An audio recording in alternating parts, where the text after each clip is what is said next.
નમસ્કાર દોસ્તો, આજે આપણે જોઈશું ધોરણ 8 વિષય સામાજિક વિજ્ઞાનમાં જે નવી સ્વાધ્યાયન પોથી આવી છે તેનો પાઠ 10 ખનિજ અને ઉર્જા સંસાધનનું સંપૂર્ણ અને સચોટ સોલ્યુશન। તો ચાલો શરૂ કરીએ। પ્રશ્ન નંબર 1, નીચેના વિકલ્પોમાંથી સાચો વિકલ્પ શોધી લખો। પહેલું, નીચેનામાંથી કયું વિધાન સાચું નથી? તો તેમાં આવશે ઓપ્શન ડી, ગુજરાતમાં ખનિજ તેલનું સૌથી વધુ ઉત્પાદન રાજકોટ જિલ્લામાં થાય છે। 2, નીચેનામાંથી કયું ઈંધણ પર્યાવરણને વધુ અનુકૂળ ગણાય છે? તો તેમાં આવશે ઓપ્શન ડી, સીએનજી। 3, આપણા ઘરની જરૂરિયાતની વીજળી શાના દ્વારા સરળતાથી ઉત્પાદિત કરી શકીએ છીએ? તો તેમાં આવશે ઓપ્શન ડી, સોલાર પેનલ। 4, ઘર પર સોલાર પેનલ ફિટ કરી વીજળી ઉત્પાદનને પ્રોત્સાહન આપવા માટે નીચેનામાંથી કઈ યોજના હાલ અમલમાં છે? તો તેમાં આવશે ઓપ્શન એ, પીએમ સૂર્યઘર મુફ્ત બિજલી યોજના। 5, નીચેનામાંથી કયું ખનિજ આપણી સ્ટેશનરીની વસ્તુમાં જોવા મળે છે? તો તેમાં આવશે ઓપ્શન ડી, ગ્રેફાઇટ। 6, ચૂલાના ધુમાડામાંથી રાહત આપવા માટે ભારત સરકાર દ્વારા કઈ યોજના અમલમાં છે? તો તેમાં આવશે ઓપ્શન એ, પ્રધાનમંત્રી ઉજ્જવલા યોજના। 7, ઘરોમાં રસોઈ બનાવવા માટે પાઇપલાઇન દ્વારા કયો ગેસ પૂરો પાડવામાં આવે છે? તો તેમાં આવશે ઓપ્શન એ, પીએનજી। 8, નીચેનામાંથી કઈ ઉર્જા અખૂટ અને પ્રદૂષણ મુક્ત છે? તો તેમાં આવશે ઓપ્શન ડી, સૌર ઉર્જા। 9, ભરતી ઉર્જા ઉત્પન્ન કરવા માટે નીચેનામાંથી કયું સ્થળ સૌથી વધુ અનુકૂળ છે? તો તેમાં આવશે ઓપ્શન બી, સમુદ્ર કિનારે। 10, સૌર ઉર્જા સંદર્ભે નીચેનામાંથી કયું વિધાન સુસંગત નથી? તો તેમાં આવશે ઓપ્શન ડી, સૌર ઉર્જા પ્રદૂષણયુક્ત ઉર્જા સ્ત્રોત છે। પ્રશ્ન 2, નીચેની ખાલી જગ્યા પૂરો। પહેલું, ખનિજોના અશુદ્ધ સ્વરૂપને અયસ્ક કહે છે। 2, રાષ્ટ્રીય અર્થતંત્રની ધોરીનસ ખનિજો છે। 3, ગુજરાતમાં સૌપ્રથમ ખનિજ તેલ લુણેસ ખાતેથી પ્રાપ્ત થયું હતું। 4, બાયોગેસના ઉત્પાદનમાં ગુજરાતનો ક્રમ દેશમાં પ્રથમ છે। પ્રશ્ન 3, જોડકા જોડો। પહેલું, તાપ વિદ્યુત, તો તેની સામે આવશે સી, કોલસો। 2, જળ વિદ્યુત, તો તેની સામે આવશે ડી, મોટા બંધો। 3, અણુ વિદ્યુત, તો તેની સામે આવશે બી, રિએક્ટર। 4, ભૂતાપીય ઉષ્મા ઉર્જા, તો તેની સામે આવશે ઈ, ગરમ પાણીના ઝરા। 5, ભરતી ઓટ ઉર્જા, તો તેની સામે આવશે એ, સમુદ્ર કિનારો। પ્રશ્ન 4, ખોટો શબ્દ છે કે વિધાન ફરીથી લખો। પહેલું, કોલસો એ અધાતુમય ખનિજ છે। 2, લાકડું એ પરંપરાગત ઉર્જા સ્ત્રોત છે। 3, ખનિજ તેલને કાળું સોનું કહે છે। 4, દાંતીવાડા ખાતે બાયોગેસ ઉર્જા ઉત્પન્ન કરવામાં આવે છે। 5, વાહનોમાં ઈંધણ તરીકે પેટ્રોલ ડીઝલને બદલે સીએનજીનો ઉપયોગ વધારવો જોઈએ। પ્રશ્ન 5, વર્ગીકરણ કરો। ઉર્જાના પરંપરાગત સ્ત્રોતો, તો તેમાં આવશે કોલસો, ખનિજ તેલ અને કુદરતી વાયુ। ઉર્જાના બિન પરંપરાગત સ્ત્રોતો, તો તેમાં આવશે સૌર ઉર્જા, પવન ઉર્જા, ભૂતાપીય ઉષ્મા ઉર્જા, ભરતી ઓટ ઉર્જા। પ્રશ્ન 6, 1-2 વાક્યમાં જવાબ આપો। પહેલો પ્રશ્ન, આપની બેસવાની પાટલીમાં લાકડા સિવાય અન્ય કયા ખનિજનો ઉપયોગ થયેલો છે તે જણાવો। અમારી બેસવાની પાટલીમાં લાકડા સિવાય લોખંડ અને એલ્યુમિનિયમ જેવા ખનિજ તત્વોનો ઉપયોગ થયેલો છે। 2, મોટરસાયકલ ચલાવવા માટે કયા ઉર્જા સ્ત્રોતની જરૂર પડે છે?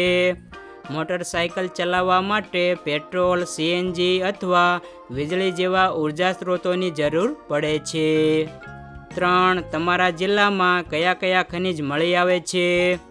અમારા જિલ્લામાં કોલસો, ડોલોમાઇટ અને ચિનાઈ માટી જેવા ખનિજો મળે છે। 4, ગુજરાતમાં કયા કયા સ્થળોએ પવનચક્કીઓ સ્થાપિત કરવામાં આવેલ છે? ગુજરાતમાં પવનચક્કીઓ મુખ્યત્વે કચ્છ, માંડવી, ઓખા, સુરેન્દ્રનગર, પોરબંદર, રાજકોટ અને દ્વારકા જેવા પવન પ્રવાહવાળા વિસ્તારોમાં સ્થાપિત કરવામાં આવેલ છે. 5. ગેડાનું પૂરું નામ જણાવો. Gujarat energy development agency. 6. ગુજરાતમાં કયા કયા સ્થળોએ ગરમ પાણીના ઝરા આવેલા છે? ગુજરાતમાં ગરમ પાણીના ઝરા ટુવા, ઉનાઈ, તુલસીશ્યામ અને લસુંદરા ખાતે આવેલા છે. 7. બાયોગેસના ઉત્પાદનમાં કયું રાજ્ય પ્રથમ સ્થાન ધરાવે છે? બાયોગેસના ઉત્પાદનમાં ગુજરાત રાજ્ય દેશમાં પ્રથમ સ્થાન ધરાવે છે. 8. Telephone, radio, television, refrigerator, air conditioner વગેરે બનાવવા માટે કઈ ધાતુઓનો ઉપયોગ થાય છે? ટેલિફોન, રેડિયો, ટીવી વગેરેમાં તાંબુ, એલ્યુમિનિયમ, લોખંડ, સિલિકોન અને સીસુ જેવા ધાતુઓનો ઉપયોગ થાય છે. 9. ઉર્જા સંસાધન એટલે શું? જે સાધનો થકી આપણને યંત્રો ચલાવવા અને વસ્તુઓના ઉત્પાદન માટે ઉર્જા પ્રાપ્ત થાય છે તેને ઉર્જા સંસાધન કહે છે. 10. પવન ઉર્જા ઉત્પન્ન કરતા અગ્રણી દેશો કયા કયા છે? તો તેમાં આવશે અમેરિકા, જર્મની, ડેનમાર્ક, ભારત અને સ્પેન. પ્રશ્ન 7. મુદ્દાસર જવાબ આપો.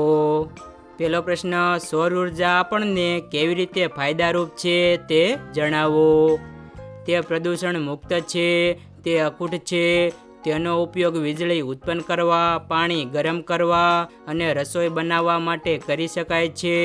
સૌર ઉર્જાથી ચાલતા ઉપકરણો લાંબા ગાળે આર્થિક રીતે ફાયદાકારક હોય છે.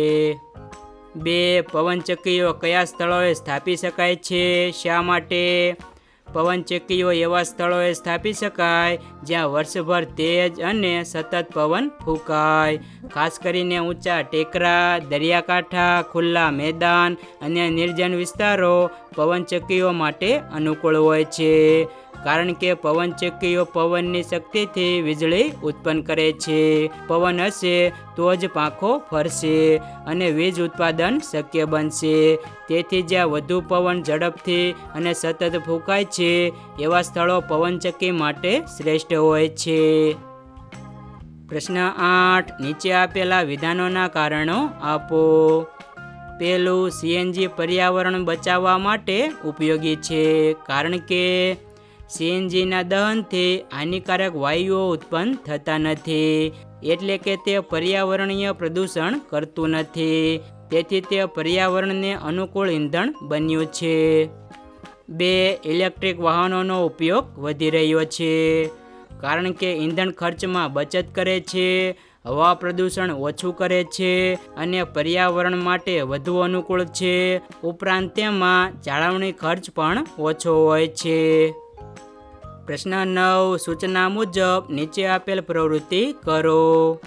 પહેલું, રોજબરોજના દૈનિક કાર્યોમાં તમે કયા કયા ખનિજોનો ઉપયોગ કરો છો તેની યાદી તૈયાર કરો. તો વિદ્યાર્થી મિત્રો, અહીં તમે તમારા વિચારો મુજબ જવાબ લખી શકો છો. 2. ખનિજોના સંરક્ષણ માટે તમે માનવ જગતને કેવી રીતે મદદરૂપ થશો તે જણાવો. તો વિદ્યાર્થી મિત્રો, અહીં તમે તમારા વિચારો મુજબ જવાબ લખી શકો છો. પ્રશ્ન 10. નીચે આપેલ પ્રવૃત્તિ આપના શિક્ષકની મદદથી જૂથમાં પૂર્ણ કરો. આપણા ઘરમાં સોલાર પેનલ લગાવવા માટે કયા કયા દસ્તાવેજોની જરૂર પડે છે અને વિવિધ યોજનાઓમાં કેટલી સબસિડી મળે છે તેની વિગતો આપના શિક્ષકની મદદથી તૈયાર કરો. તો વિદ્યાર્થી મિત્રો, એનો પણ અહીં જવાબ લખેલો છે જે તમે જોઈને લખી શકશો.